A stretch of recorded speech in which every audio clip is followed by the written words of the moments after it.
آیا می‌دانستید زمانی افغانستان یکی از قوی‌ترین نیروهای هوایی را در جنوب آسیا داشت؟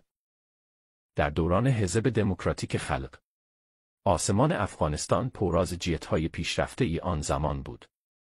افغانستان در آن زمان بیش از 350 هواپیمای نظامی داشت. بیش از 70 جنگنده میگ 21، 40 بمب افکن سوخو 22 و ده‌ها هلیکوپتر تهاجمی MI-24 که کوه‌ها را زیر آتش می‌گرفت. در دهه 1350 و 60 با کمک شوروی نیروی هوایی افغانستان نوسازی شد. صدها خلبان افغانستانی در تاشکند و مسکو آموزش دیدند. پایگاه‌های بگرام، شندند، قندهار و مزار شریف قلب تپنده این نیروی هوایی بودند. روزانه ده‌ها پرواز نظامی انجام می‌شد. اما پس از خروج شوروی و سقوط دولت دکتر نجیب این نیروی عظیم از هم پاشید. بسیاری از هواپیماها نابود و یا به کشورهای دیگر فرار داده شدند.